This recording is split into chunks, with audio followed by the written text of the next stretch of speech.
Good evening. This is the CBS Sunday Night News. I'm Charles Osgood. A missile fired from an Iraqi fighter plane hit and badly damaged an American warship in the Persian Gulf today. At least one crewman aboard the frigate USS Stark was killed, and there were several other casualties.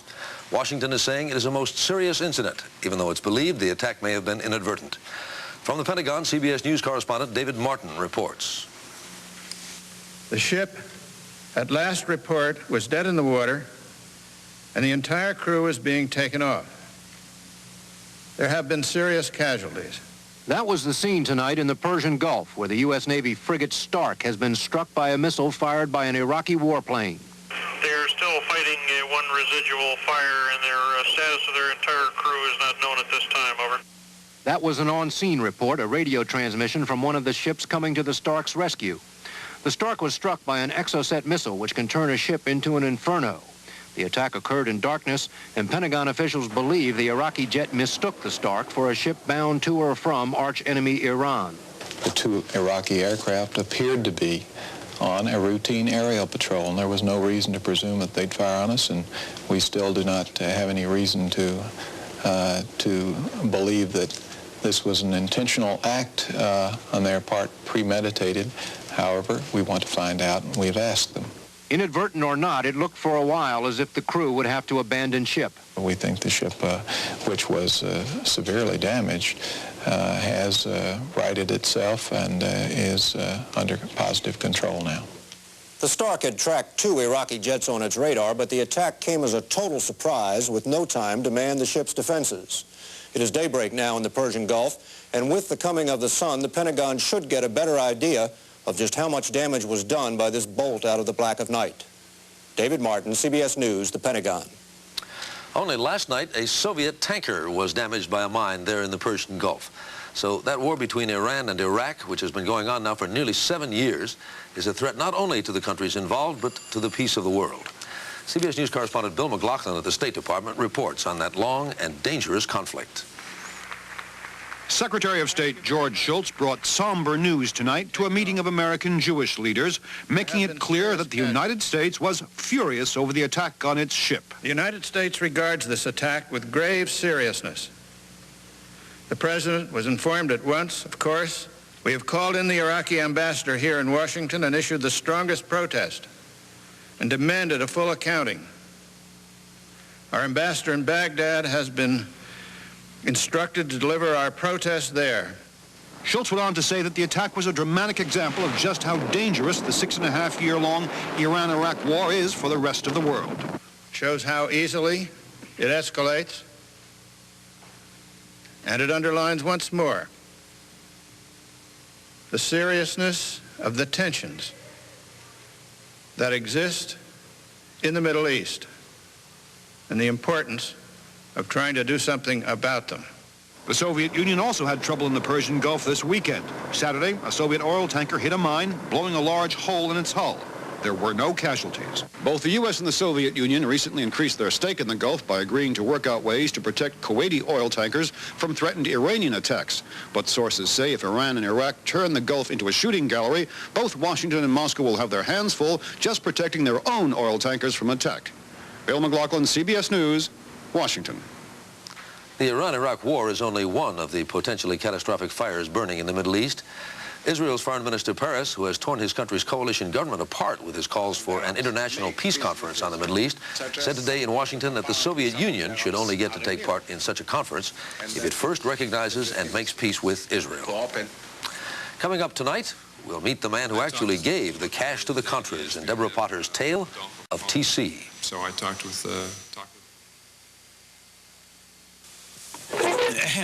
As president of Loomis and Brunswick, I recommend we check out desktop publishing. But as chairman, I must consider our frugal fiscal policy. As comptroller, I'm sure we'll be very fiscal and save money, too. Well, as personnel director, I'd like to know who the heck is going to teach us to use it, and if it breaks down, who'll fix it. Well, as research director, I found the answer to both. Yeah? It's Computerland. Okay, let's call Computerland. Where's that secretary? It's your turn. I know that.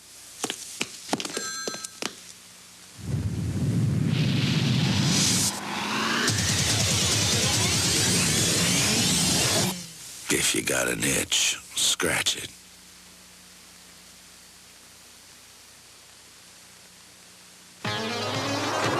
You finish a wood surface with Red Devil polyurethane. It's ready for anything.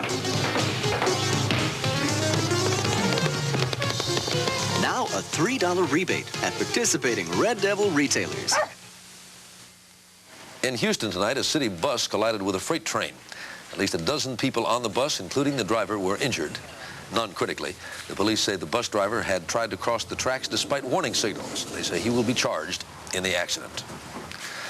The White House continued to insist today that President Reagan's backing of the Contras has been strictly legal.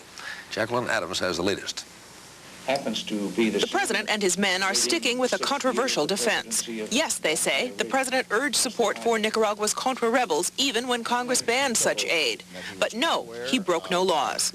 What the Boland Amendment says, and has always said in all of the 7 variations, is that no money appropriated hereby can be spent by the State Department, the Defense Department, the CIA, or any other intelligence agency.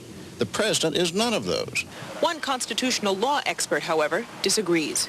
If the president was as involved as he now seems proud of having been in assuring somehow that aid would be indirectly funneled to the Contras, then he stands at the pinnacle of a serious conspiracy to subvert the Constitution of the United States. And that, Tribe believes, is an impeachable offense. I think there is a reasonable chance that he has committed actions that might well expose him to criminal liability. On Capitol Hill, staff members are known to be studying this question, although no member of the Iran-Contra committee has publicly called for Mr. Reagan's impeachment. But the fact that Congress would even study such a step shows how little control Mr. Reagan and his aides now have over the unfolding Iran drama. Jacqueline Adams, CBS News, the White House. In the Congress, it is week 3 of the Iran Arms-Contra cash hearings. And as Deborah Potter reports, a man who actually handled some of the cash is going back on the stand. Time in the late 70s. His code name was TC for The Courier. And when Robert Owen returns to the witness chair this week, he'll be questioned closely about his role as go-between for Oliver North and the Contras. He asked me to go change travelers' checks into dollars. And what did he want you to do with the dollars? Once I completed that transaction, I set up an appointment with the Contra leader and then provided him with the cash. Already, Owen's testimony has forced the resignation of a White House aide, Jonathan Miller, who helped in the cash supply operation. The Contra connection will be the main focus this week. How much help did they get from administration officials like North at a time when direct U.S. aid was prohibited?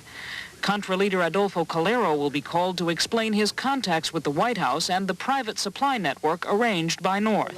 Calero has repeatedly denied getting any diverted funds from the Iran arms sales, but Richard Secord, who controlled the profits, told the committee he sent the Contras $3.5 million.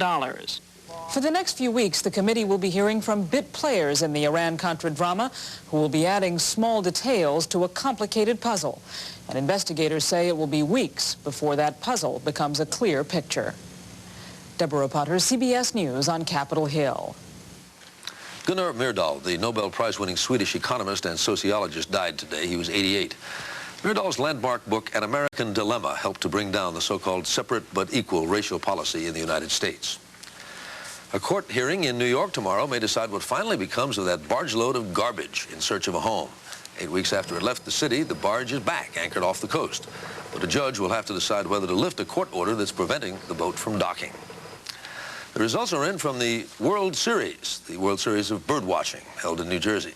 The winners, a 4-man team from the Delaware Valley. In 24 hours, they spotted a series record 205 species, quite a feather in their caps. Some other people spend their time watching dogs and cats, and we'll have their story in a moment.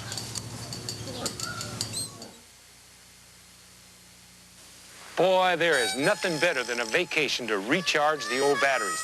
And there's nothing better than Piedmont's low vacation fares to recharge the old wallet. We are talking big, big savings on your vacation, folks.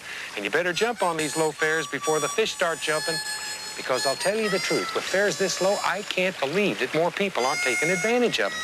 So call Piedmont Airlines or your travel agent today. I wish I could tell you where I was, but it's kind of a secret. Freedent's the one. If you've got dental work, you've got 3 great reasons to chew Freedent gum. You know Freedent won't stick to your dental work, and Freedent freshens your breath.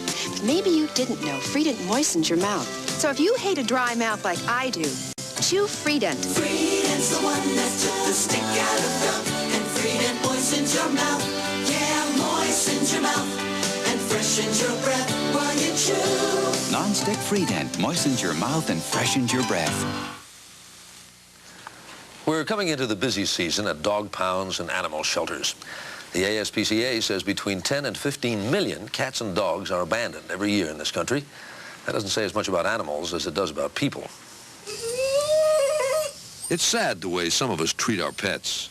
In San Clemente, California, they know that very well. Particularly after the summer, people come down for vacations, no longer want puppy, feel abandoned. Or when they get older, have medical problems, they can't face the responsibility of it anymore, so they turn them loose. That's why the San Clemente Animal Shelter was started 4 years ago as an alternative to the county pound, which, like most pounds, puts to death any dog or cat not claimed or adopted within a short time, usually a week. Not because they're cruel, but because they're overwhelmed. The San Clemente Shelter has a different point of view, a different look, and a different policy.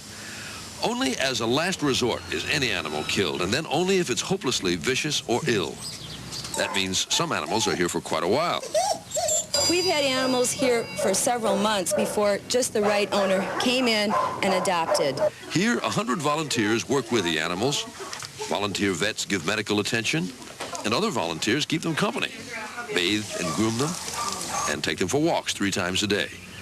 The exercise runs even have miniature swimming pools. And some dogs are allowed to hang around the office for a while to get more of the human companionship they crave. Pretty soon, tails start wagging again. It's pretty hard to understand how anyone could just dump an animal friend, but it happens all the time. Now, this one was thrown out of the car yesterday into the park. To help find the right homes for the abandoned pets, the shelter has a weekly cable TV show, which, like the shelter itself, is a bit offbeat. Come get Wilbur. Change his name as soon as you get him home. He deserves better than this. Come and get her. Her name is Muffin. She's sick of this place. Dogs care about people. This one grieved for weeks when its owners died and only recently started to eat again. But people don't always return the loyalty, says an 87-year-old volunteer. I don't know how they're going to stop all this cruelty that people do. If all people were as sincere and loving as the animals are, it would be a better world, too. Wouldn't it? That's the CBS Sunday Night News. I'm Charles Osgood. Good night. I'll see you on the radio. Some vacations are perfectly safe. You're surrounded by friends. You haven't left the country. You won't even be away very long. Yes, some vacations are perfectly safe. But not this one. It could happen to you right here in the U.S. So don't carry cash. Carry American Express traveler's checks. Don't leave home without them. Dad, why is the sky blue? Blue? Dad, why are strawberries red? It's a good question. Nature just seems to make things best. So to make Dole fruit and juice bars, we take only the best of nature. 100% natural fresh fruit and pure fruit juice. Dad, do I ask too many questions? Yeah. It's the only way you'll learn. You're scared, aren't you? Yes. Nice and cozy. Boy, I'd like to take this one home, right? Yeah.